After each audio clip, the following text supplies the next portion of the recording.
So this is an extension of MK and how it differs from some other fighting games, especially MK11, because MK11, the way that throws work, don't even work how they work in MKX and MK9. So how throws are meant to be played is, first of all, you can tech a forward throw and a back throw, but the way you tech them are different. So for example, you don't tech with the throw button, which makes it actually harder to shimmy, but we'll talk about that another day. So I'm going to set Sub-Zero to throw me forward and backward, and I'll show you what I mean. So if you tech forward throw, you tech with back kick and back punch. But if you tech back throw, you tech with forward kick and forward punch. So let me make sure. Okay, so that's me teching. See how I pressed circle, or B, which is circle. That is back kick. So I'm teching here, right? I can also tech with 2, which is Y or triangle. I can tech with that, right? And then with backward, I think this is backward.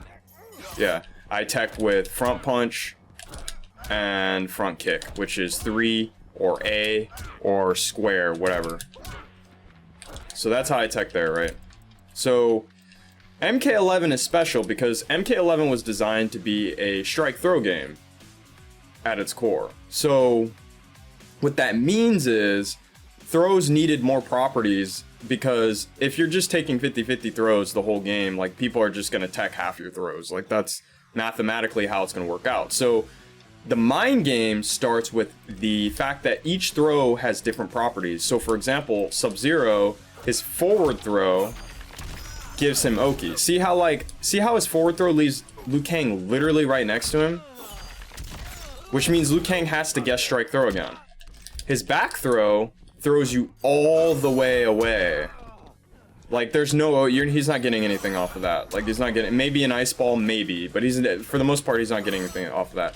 So just with that knowledge, throws don't become as 50-50 as before, because most players are going to tech forward throw knowing that you're going to get Oki, which opens up you to getting back throws, which gives you a throw. See how it says escape failed? Because I'm trying to tech back throw, right?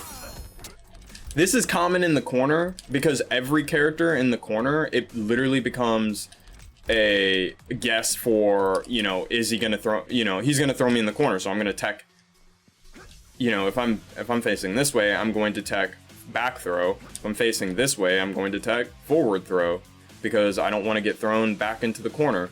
So like, for every character, this is kind of like a natural thing that happens in the corner, but some characters, this will happen mid-screen just because of what I just showed you, that, you know, some characters get Oki off of their back or forward throw. So for example, Liu Kang gets Oki off of his back throw and Oki off of his forward throw. There's some characters that don't get Oki off either.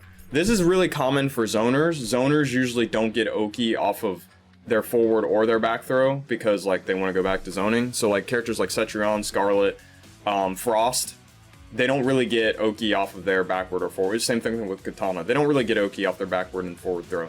Now, there's one more aspect to this that is important to understand. Some characters have these things called throw crushing blows. And what a throw crushing blow is, this is what happens when you get a throw crushing blow. So as you saw, Liu Kang did 300 damage for a throw. Now, at first, you're gonna say that, oh, that's kind of broken. Kind of. So I actually share the sentiment that I don't think throw crushing blows are broken, and I'll explain why after I explain why throw crushing blows exist, I guess, at all. So throw crushing blows, for the most part, the reason why I think they exist is because some characters don't get Oki off of their throws, and some of the characters that do get Oki off their throws make you want to tech back throw every time, right? So for example, like Sub-Zero, his is on his forward throw, so let's go off of his forward throw. So he gets Oki off his forward throw, right? So there's really no disadvantage to always teching forward throw, because he's just gonna throw you away, reset the neutral, and lose all of his Oki. So for the game to put more pressure on the defender, which is deserved, by the way, because you got hit by plus frames, and now you're guessing strike throw.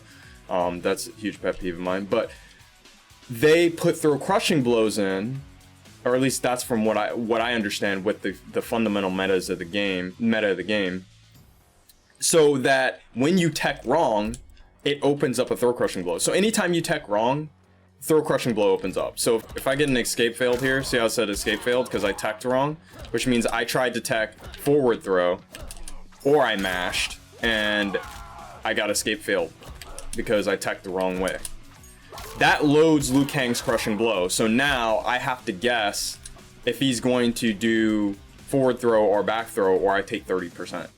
And that is kind of the idea behind it. Some characters have throw crushing blows on one side. Some characters have throw crushing blows on both sides. So for example, Liu Kang has throw crushing blows on both sides. So here's his forward throw. He's got throw crushing blow on that side, and then he also has throw crushing blow on this side. You can only use one throw crushing blow per match. So that's it. You use it once and it's gone. Some people will hold on to it literally until the end of the match. It's pretty smart.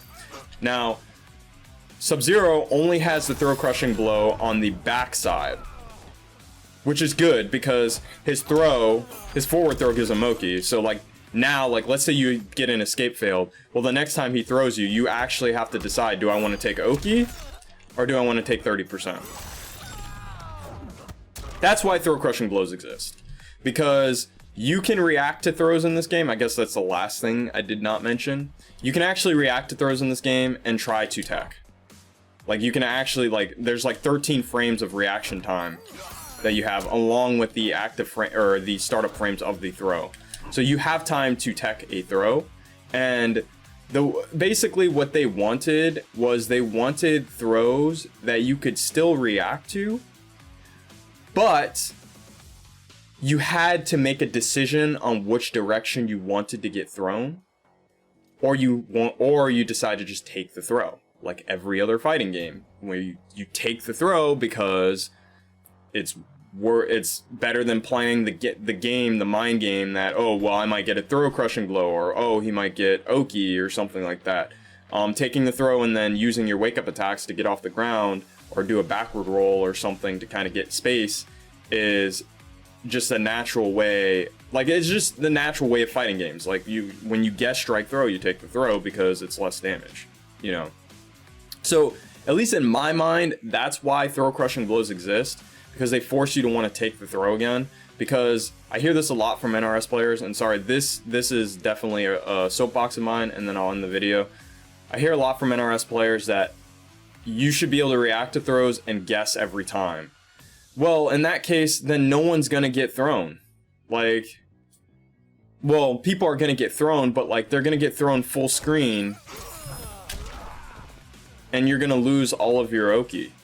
Like, and on top of that, they're only gonna get thrown one direction. Let's say a Liu Kang player knows I'm gonna tech forward, or wants to tech forward throw, because I'm gonna throw him back into the corner. Well, there's going to be situations where I have to throw him out of the corner because he's going to play perfect defense if my character doesn't have a way to open them up. And this happens. That's why throw crushing blows exist. They exist because it adds an extra layer. Same thing with Oki throws. So like Sub-Zero's forward throw giving him Oki. It adds an extra layer and it forces the player on defense to make a decision while giving the offensive player, basically an advantage for getting plus frames, because if they didn't have throw crushing blows and they didn't have Oki type throws, people would just tech the right direction every time because they're reactable. So that's just kind of my pet peeve with the NRS community, because like I understand why throw crushing blows exist, and they're actually kind of a cool addition to the game because they make you want to take throw again, which fighting games, that's like just a fundamental thing. And so the developers thought of a smart way to do this, but people don't understand design sometimes, man. I don't know. They just want to tech every throw. But anyway, sorry about that. That was just the soapbox thing. I figured I would share how throws work in MK and just some ideas. There are a few more big big components to throws, but I figured I'll put that in another video just because that's more advanced tech. So I'll see you guys later. have fun playing fighting games, and hope you learned something about Mortal Kombat, because there's a lot of interesting things that I've noticed that are way different than other fighting games. So I'll see you guys.